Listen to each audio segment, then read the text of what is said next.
To ask questions, the Honorable Toby Chanco from the Independent Bloc. Yes, Madam Chair. The highlight of the President's SONA was nung sinabi na mahiya naman kayo, initiative, errata, for the boys SOP. So ang initiative at errata ay nanggagaling po yan sa Kongreso. Kaya nga medyo nahirapan si Sec. Ralph na sagutin kung paano nabawasan yung iba dahil talagang Kongreso po may alam yan. At dalawang pagkakataon po yan, sa BICAM at sa small committee. So I would like to ask the chair to furnish all of the members the signed report of the small committee for 2025. Wait, bakit gumagalaw yung oras ko? Hindi naman kasama yung sagot.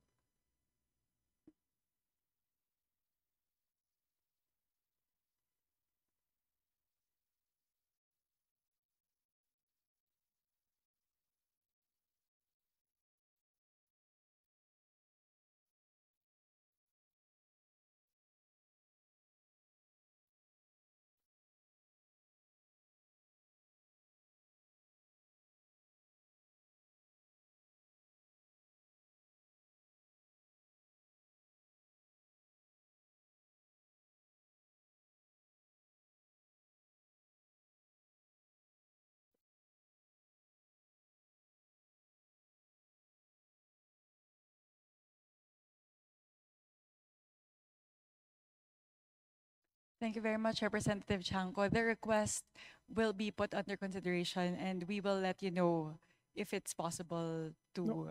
Madam Chair, why should it be put under consideration? This is of public record. This is in accordance with our rules. That all committee reports must be given to all members.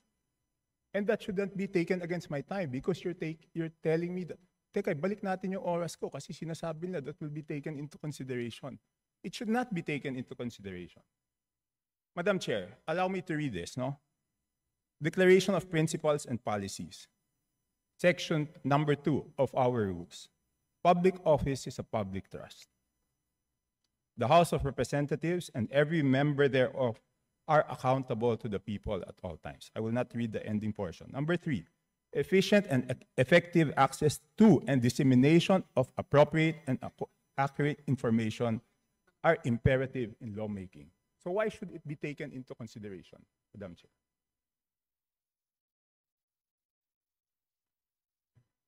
This representation was not the appropriations chair at the time. So the person who's covering the jurisdiction of that particular document, that is a document within the purview of the 19th Congress. Given that we've now crossed over to the 20th Congress, we would need to consider that request. Madam Chair, that's not acceptable. This is public records.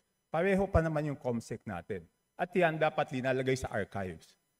Do I have to read the rules again regarding archives of all documents? So may ang daming violation, Madam Chair. Walang record, hindi binigay. Ngayon, it's not readily available.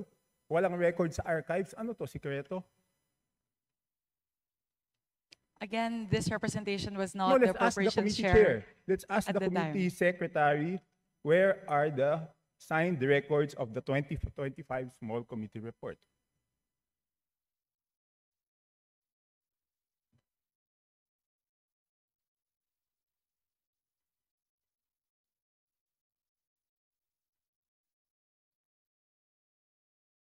Madam Chair, simple lang to. Kung electronic copy, dapat lahat may electronic copy.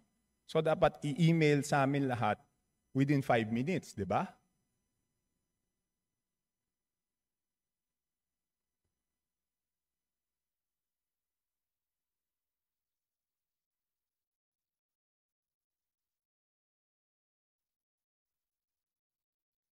Meeting suspended.